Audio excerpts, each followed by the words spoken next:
Welcome to prime nine insider. నేను రాజు.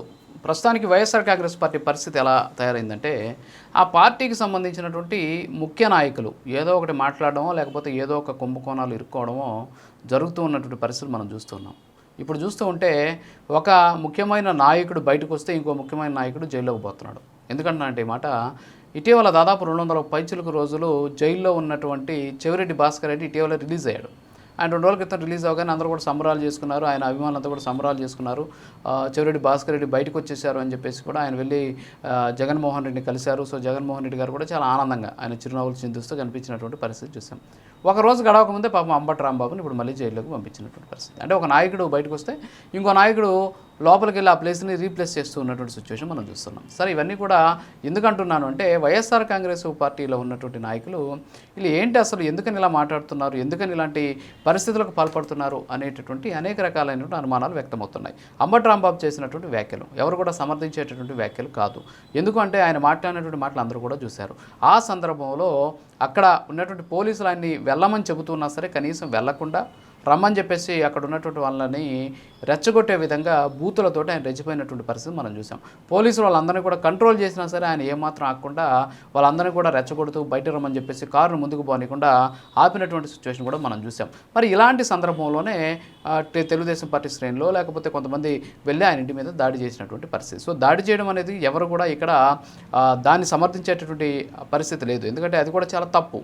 ఎందుకంటే ఆయన మాట్లాడాడు. సో వివేకం లేకుండా మాట్లాడినటువంటి మాటలకి చట్టపరంగా చర్యలు తీసుకోవాలి తప్ప చట్టాన్ని చేతుల్లోకి తీసుకోకూడదు. At the same time Jogi Ramesh కూడా వాడు వీడు అంటూ నారా లోకేష్ మీద తీవ్ర స్థాయిలో ఆయన మాట్లాడడం జరిగింది. పరుష పదజాలాన్ని వాడడం జరిగింది. కొవ్వు గురించి మాట్లాడడం జరిగింది. సో ఇలాంటి వ్యాఖ్యలన్నీ చేయడంతో పట్టరాని కోపటితో వీళ్ళు కూడా వెళ్ళి దాడులు చేసినటువంటి పరిస్థితి. సో ఇది కూడా తప్పే. అయితే ఇక్కడ మనం తెలుసుకోవాల్సినటువంటి విషయం ఏంటంటే, అధికారం ఉండడం, అధికారం లేకపోవడం.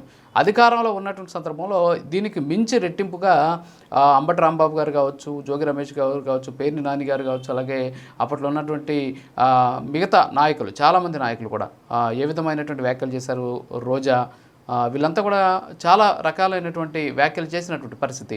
అప్పట్లో వీళ్ళెవరు కూడా అంటే అవకాశం లేని పరిస్థితి. ఎందుకంటే అధికారం లేనటువంటి పరిస్థితుల్లో అక్కడికి వెళ్ళలేనటువంటి సిచ్యువేషన్, వాళ్ళకి ధీటుగా సమాధానం చెప్పలేనటువంటి పరిస్థితి. ధీటుగా సమాధానం అంటే కనీసం మాటలతో కూడా వీళ్ళు కౌంటర్ ఇవ్వలేనటువంటి సిచ్యువేషన్లో ఉన్నారు. కానీ అధికారం కోల్పోయిన తర్వాత కూడా అదే పందాన్ని కొనసాగిస్తే ట్రీట్మెంట్ ఎలా ఉంటుంది అనేది వీళ్ళు ఇప్పుడు చూపిస్తూ ఉన్నటువంటి పరిస్థితి. అయితే ఇక్కడ ట్రీట్మెంట్ చూపించడం, చర్యకు ప్రతిచర్య, యాక్షన్కి రియాక్షన్, ఇవన్నీ కూడా తప్పే.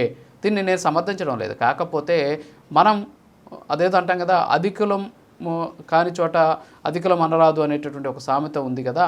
సో అనువు కాని చోట అధికులం అనరాదు అనేటువంటి సామెత ఉంది. సో అలాంటి సామెతను ఖచ్చితంగా వైఎస్ఆర్ కాంగ్రెస్ పార్టీ అర్థం చేసుకోవాలి. ఎందుకంటే ఇప్పుడు ఉన్నటువంటి పరిస్థితుల నేపథ్యంలో అలాంటి మాటలు మాట్లాడడం తప్పు. వాస్తవంగా గతంలో మాట్లాడాం కదా, గతంలో మా జోలికి ఎవరూ రాలేదు కాబట్టి ఇప్పుడు కూడా మా జోలికి ఎవరు రాలేదు అని అనుకోవడం అవివేకమేమో అనిపిస్తుంది. ఎందుకంటే ఇప్పుడు జరుగుతున్నటువంటి పరిణామాలు. ఎట్ ది సేమ్ టైం ఈ దాడులు చేసేటటువంటి వాళ్ళు కూడా వాళ్ళు మాట్లాడినటువంటి మాటలు వివేకం లేకుండా మాట్లాడారు. చట్టం ఉంది, చట్టంకి వాళ్ళని పట్టించండి. అంతేగాని చట్టాన్ని చేతిలోకి తీసుకుని వెళ్ళి దాడులు చేయడం అనేది కూడా కరెక్ట్ కాదు. అయితే ఇక్కడ వైఎస్ఆర్ కాంగ్రెస్ పార్టీ పరిస్థితి ఏమైపోయిందంటే, అంబటి రాంబాబు అనేక సందర్భాల్లో మనం చూసాం. ఎవరో ఒక అతను పాపం ఆయన తప్పించుకొని తిరుగుతూ ఉంటే ఆయన్ని అంబటి రాంబాబు దగ్గర తీసుకొచ్చి, దమ్ముంటే పోలీసులు అంటే నా దగ్గర ఉన్నాడు, అరెస్ట్ చేయండి, ఏడాది తిరగట్లేదు, దమ్ముంటే రండి అన్నారు. మధ్యాహ్నానికి వెళ్ళి అరెస్ట్ చేసి తీసుకెళ్ళిపోయారు. నేను కూడా అంతే, ఆయన దమ్ముంటే రండి, నన్ను వచ్చి అరెస్ట్ చేయండి, దమ్ముంటే అరెస్ట్ చేయండి అని చెప్పేసి నిన్న రెచ్చగొట్టి నిన్న పోలీసులు అరెస్ట్ చేశారు. మరి అరెస్ట్ చేసిన తర్వాత we stand with Ambati Rambabu గారు అని చెప్పేసి ఫోటోలు, ఫ్లెక్సీలు పెట్టుకుంటూ ఉన్నటువంటి పరిస్థితి. సో ఏదైనప్పుడు కూడా ప్రజాస్వామ్యం అనేది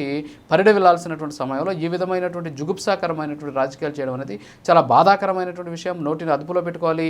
నోరు దాటితే ఏ విధమైనటువంటి ట్రీట్మెంట్ ఉంటుంది అనేది తెలుస్తూ ఉంది. సో ఎవరైనా సరే నోరు అదుపులో పెట్టుకోకపోతే ఇలాంటి ట్రీట్మెంట్ కాదు, చట్టం తన పని తను చేసుకుపోయే విధంగా ప్రభుత్వం కూడా అలాంటి ప్రయత్నాలు చేయాలి. అట్ ది సేమ్ టైం ఈ దాడులకు పాల్పడినటువంటి వాళ్ళ మీద కూడా కేసులు పెట్టాల్సినటువంటి అవసరం ఉంది. సో కేసులు పెడితే తప్ప ప్రజాస్వామ్యాన్ని పరిరక్షించినటువంటి వాళ్ళు కారు అని చెప్పి తెలియజేసుకుంటూ ఇది వాళ్ళ ఇన్సైడర్. మరో ఇన్సైడర్ మళ్ళీ కలుద్దాం. నమస్కారం.